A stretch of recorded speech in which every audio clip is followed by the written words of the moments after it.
Welcome to part 3. In our journey so far, we've uncovered the masked, low-EQ charlatan's contradictory behavior, lack of accountability, and manipulative tactics. In part 1, we highlighted his baseless claims and refusal to engage with reason or logic. Part 2 took a closer look at his projection and deflection, including his attempt to shift blame for purchasing an incompatible microphone onto the thoughtful young gentleman, further exposing his inability to take responsibility for his own mistakes.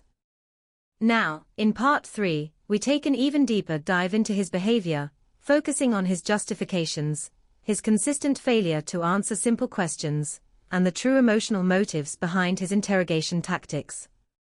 Is this charlatan driven by genuine curiosity, or are his questions rooted in an emotional need to dominate and manipulate others? Let's explore the depths of his delusions and uncover more of the dangerous mindset behind his actions. Stay tuned.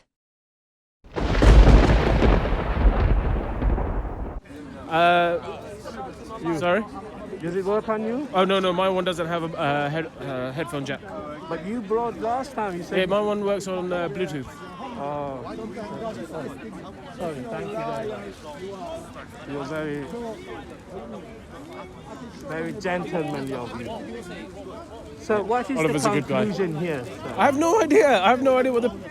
After the young gentleman's conversation was interrupted by the charlatan's barrage of nonsensical questions, the charlatan then demands that the young man provide a conclusion to the interaction.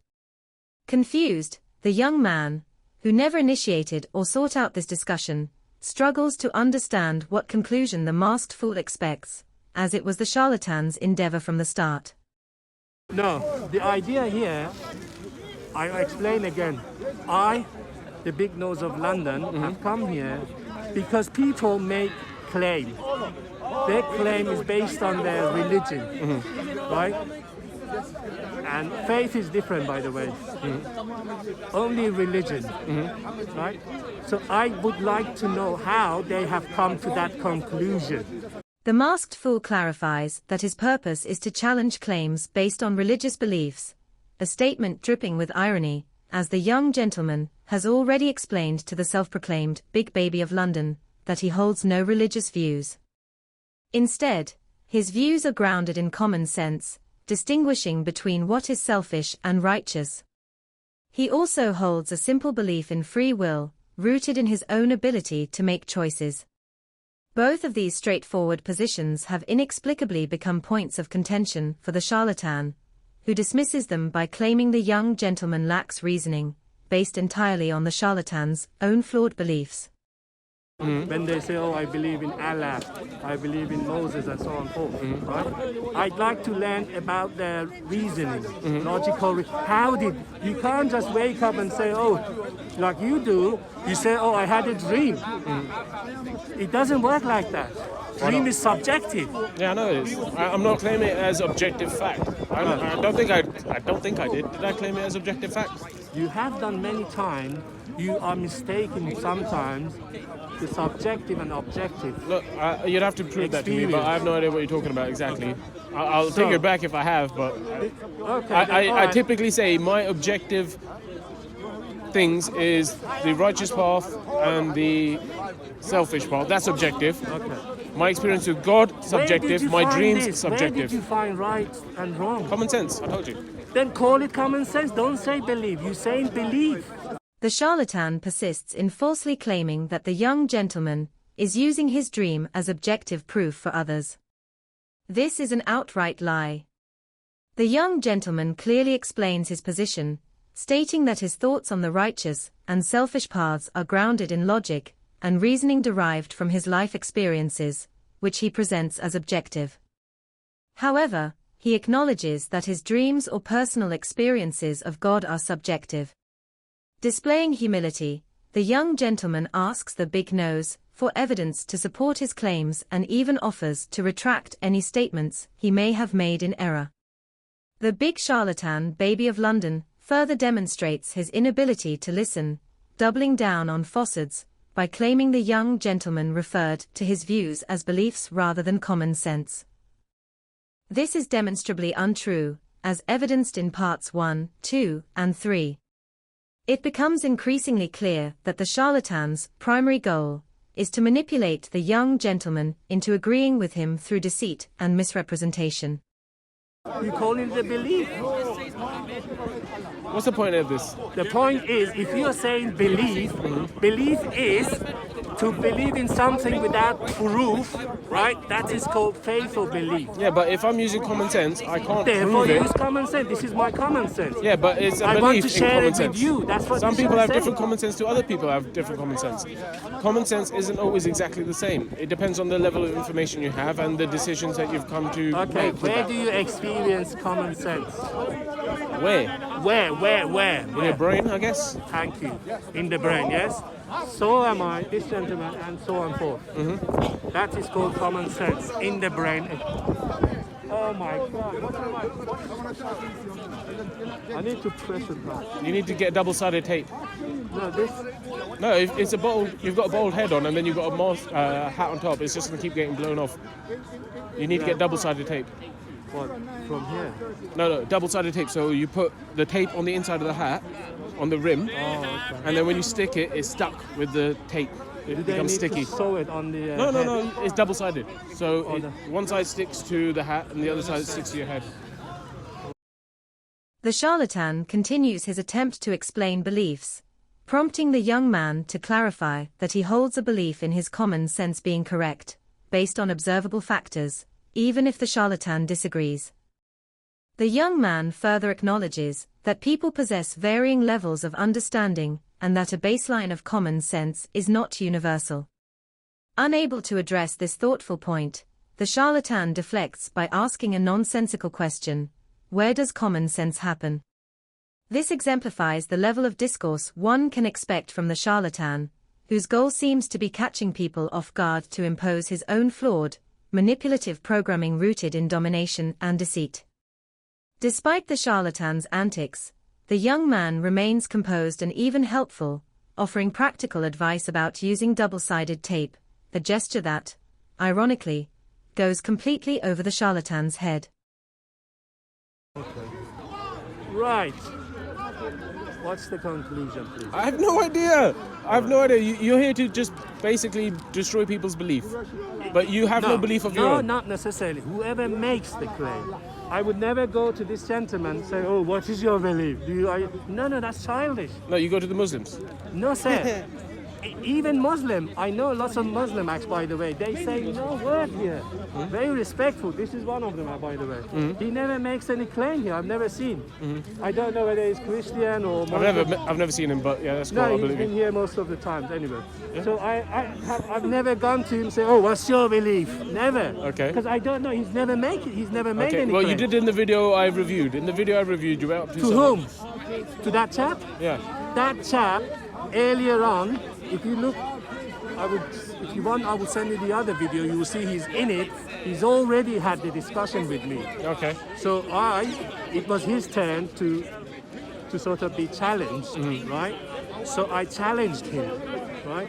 When I was asking him, how did he come to that conclusion? He was saying, you remember he was changing. No, he was trying to explain it to you in a way you would understand, but because you kept coming back at him with questions, he realized you weren't just looking for. Exactly, because I wasn't able to understand when he was giving his reason. Remember, he said imagination. Remember? He said no, it is imagination. He said I imagine there's there could only be So one what does God. that mean? I imagine is what? It's a way of imagination. You understand that when people use language, they don't typically expect the words to mean literally what they mean. Well, Sometimes it's used in a way that's. That is why I asked him to clarify it. So I gave him a chance. What do you mean? Yeah, So but you didn't say it in a nice way. You said it in a challenging way. well, that is my skills. You That's see? not a skill. That's just No, being no, rude. sir, look, it's not rude. I don't really consider that rudeness. If you're advanced enough, you shouldn't be offended by my nonsense anyway. I'm not offended. Exactly. So you should stand your ground and explain things that you believe in logical sense. The big charlatan of London once again asks the young man to conclude their interaction, but the young man responds that he does not know what conclusion is expected. The charlatan then claims that he is only challenging those who make claims, an assertion that is demonstrably false. Christians at the park regularly proclaim that Jesus is God, yet the big baby of London has no issue with this. Instead, he aligns himself with them to present a united front against what he perceives as the threat of Islam. The young man points out that the big nose's rude behavior, interrupting, mocking, and not allowing others to express their thoughts, leads people to either ignore him, walk away, or become emotional. The charlatan capitalizes on these reactions to portray Muslims negatively on video, perpetuating the narrative that Muslims have low EQ. This childish and manipulative tactic works on the ignorant and the hateful, feeding into their existing beliefs and victim mentalities. It's a dangerous game, as the charlatan is not fostering meaningful discourse, but rather creating an echo chamber for the illiterate and emotionally immature.